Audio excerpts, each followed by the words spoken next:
Vous écoutez le podcast Il est écrit avec Louis. Ensemble, partageons la parole. Bonjour amoureux de la parole, je suis heureuse de vous retrouver pour la suite de notre série Shemot.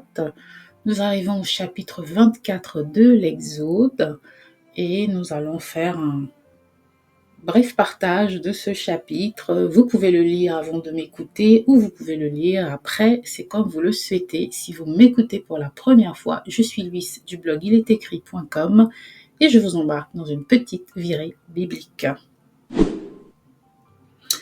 Alors, c'est un court chapitre, ce chapitre 24, 18 versets uniquement. Et le contexte historique, c'est que l'histoire se situe dans le cadre de l'alliance entre Dieu et le peuple d'Israël. Après que Moïse ait reçu les lois sur la montagne du Sinaï, le peuple d'Israël a accepté les lois données par Dieu et Moïse a écrit dans un livre les paroles de l'Alliance. Et ce chapitre traite principalement de la ratification, si on peut le dire, de l'Alliance par des actes symboliques et d'une rencontre particulière entre Moïse, les anciens d'Israël et Dieu. Donc, dès les premiers versets, Moïse est appelé par Dieu sur la montagne. Alors, Moïse est appelé par Dieu sur la montagne donc pour recevoir les instructions concernant l'alliance et il doit amener avec lui Aaron, Nadab, Abihu et 70 anciens d'Israël. Et ces derniers doivent se tenir à distance tandis que Moïse va s'approcher de Dieu. Donc, le premier verset nous dit, Dieu dit à Moïse, monte vers l'Éternel, toi et Aaron, Nadab et Abihu et 70 des anciens d'Israël, et vous vous prosternerez de loin. Moïse s'approchera seul de l'Éternel, les autres ne s'approcheront pas, et le peuple ne montera point avec lui. Donc, ensuite, dans les versets 3, des versets 3 à 8, Moïse fait connaître au peuple tout ce que Dieu lui a ordonné. Le peuple accepte de suivre les lois de l'Alliance. Il exprime son engagement et Moïse construit un autel et dresse 12 pierres pour les 12 tribus d'Israël. Et il offre des sacrifices, il asperge le peuple et les livres de l'Alliance avec du sang. C'est une pratique qui, aujourd'hui, nous donnerait un peu des frissons. On n'aimerait pas qu'un pasteur, par exemple, nous asperge de sang. Ce serait bizarre, mais à l'époque, c'était tout simplement symbolique. Voilà, c'était symbolique. Donc, Moïse, au verset 3, on nous dit Moïse vint rapporter au peuple toutes les paroles de l'Éternel et toutes les ordonnances. Le verset 4, Moïse bâtit un autel au bas de la montagne et fit des sacrifices. Il prend la moitié du sang et la met dans des bassins et l'autre moitié, il la verse sur l'autel.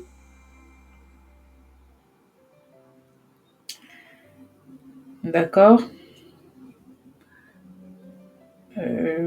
Là c'était le verset 3, non, le verset 4. Donc, on va recommencer. Moïse vint rapporter au peuple toutes les paroles de l'Éternel et toutes les lois. Le peuple entier répondit d'une même voix, nous ferons tout ce que l'Éternel a dit. Moïse écrivit toutes les paroles de l'Éternel, puis il se leva de bon matin. Il bâtit un autel au pied de la montagne et dressa 12 pierres pour les 12 tribus d'Israël. Il envoya des jeunes hommes enfants d'Israël pour offrir à l'Éternel des holocaustes et immoler des taureaux en sacrifice d'action de grâce. Moïse prit la moitié du sang qu'il mit dans des bassins et répandit l'autre moitié sur l'autel. Il prit le livre de l'Alliance et le lut en présence du peuple. Ils dirent, nous ferons tout ce que l'Éternel a dit et nous obéirons. Là, ce sont des paroles fortes parce que ils sont en train de valider, d'accepter et ils s'engagent à obéir et à respecter Dieu tout simplement. Et au verset 8, Moïse prit le sang et le répandit sur le peuple en disant « Voici le sang de l'alliance que l'Éternel a faite avec vous selon toutes ces paroles. » Ensuite, des versets 9 à 11, Moïse, Aaron, Nadab, Abihu et les 70 anciens, ils vont monter sur la montagne et ils ont une vision de Dieu. Et Dieu ne leur inflige aucun mal, et ils mangent et boivent en sa présence. Donc, Moïse monta avec Aaron, Nadab et Abihu, et 70 anciens d'Israël. Ils virent le Dieu d'Israël sous ses pieds. C'était comme un ouvrage de saphir transparent, comme le ciel lui-même dans sa pureté. Magnifique. Il n'étendit point sa main sur l'élite des enfants d'Israël. Ils virent Dieu et ils mangèrent et burent. Dieu veut également qu'on se réjouisse dans sa présence, n'est-ce pas? Il prend plaisir à nous voir, nous réjouir dans sa présence. L'Éternel, au verset 12, dit à Moïse, « Monte vers moi sur la montagne et reste là, je te donnerai les tables de pierre, la loi et les ordonnances que j'ai écrites pour leur instruction. » Moïse se leva avec Josué qui le servait, et Moïse monta sur la montagne de Dieu, et il dit aux anciens, « Attendez-nous ici jusqu'à ce que nous revenions auprès de vous. » Et là, Moïse va monter sur la montagne, la nuée va couvrir la montagne, la gloire de Dieu va reposer sur la montagne du Sinaï. La montagne du Sinaï, dans certains passages également appelée Horeb. Donc peut-être que j'en ferai un article ou un podcast au sujet précisément de cette montagne qui est tantôt appelée Horeb ou Sinaï dans les Écritures. L'aspect de la gloire de l'Éternel était comme un feu dévorant sur le sommet de la montagne aux yeux des enfants d'Israël. Moïse entra au milieu de la nuée et il monta sur la montagne et il demeura sur la montagne 40 jours et 40 nuits.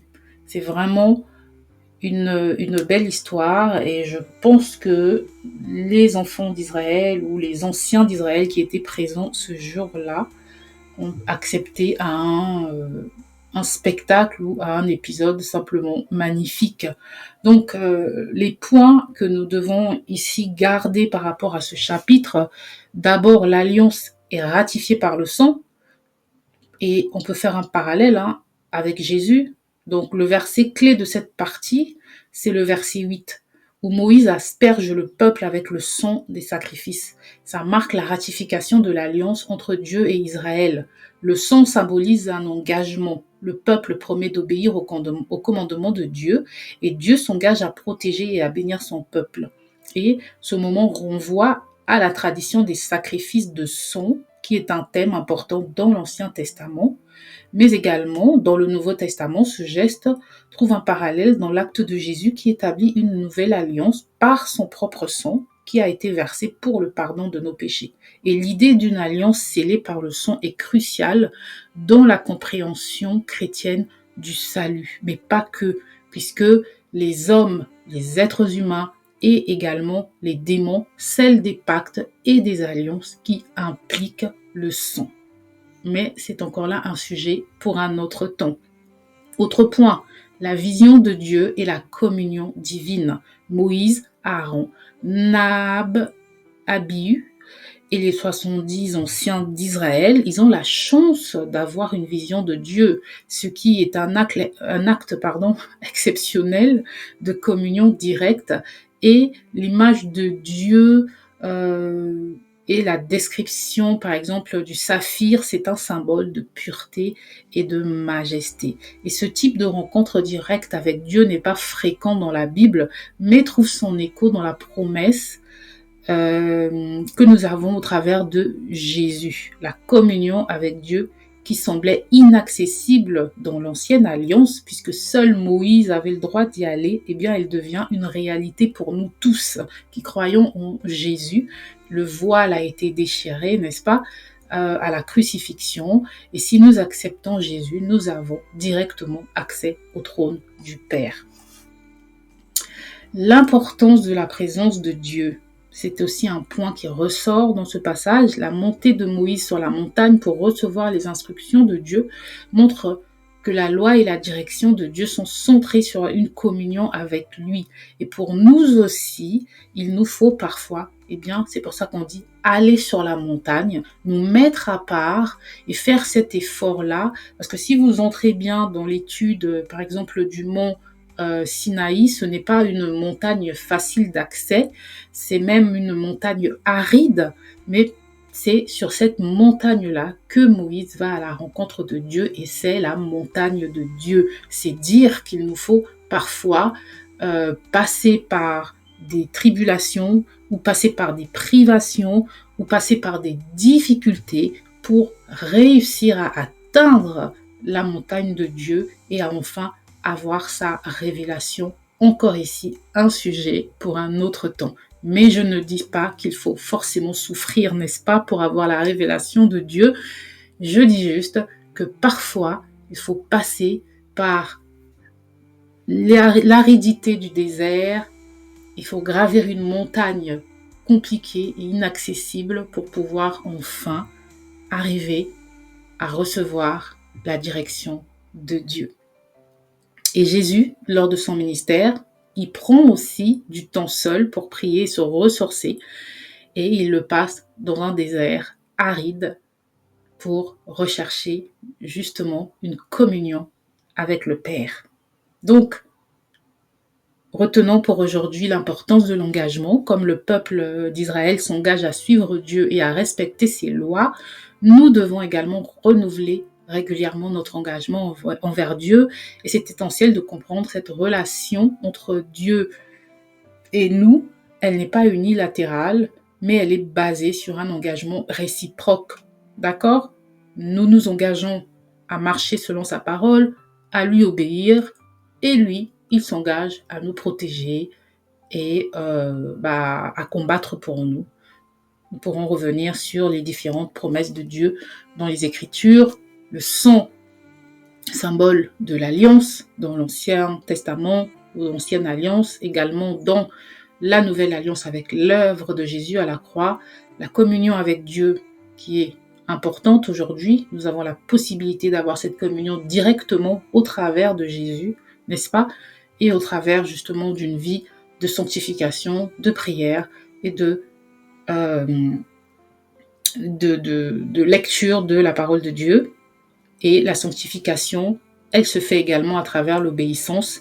L'aspersion du sang montre que l'obéissance à Dieu est nécessaire pour être purifié et sanctifié. Si ce message vous a édifié, n'hésitez pas à liker, partager, pas moi, mais la parole.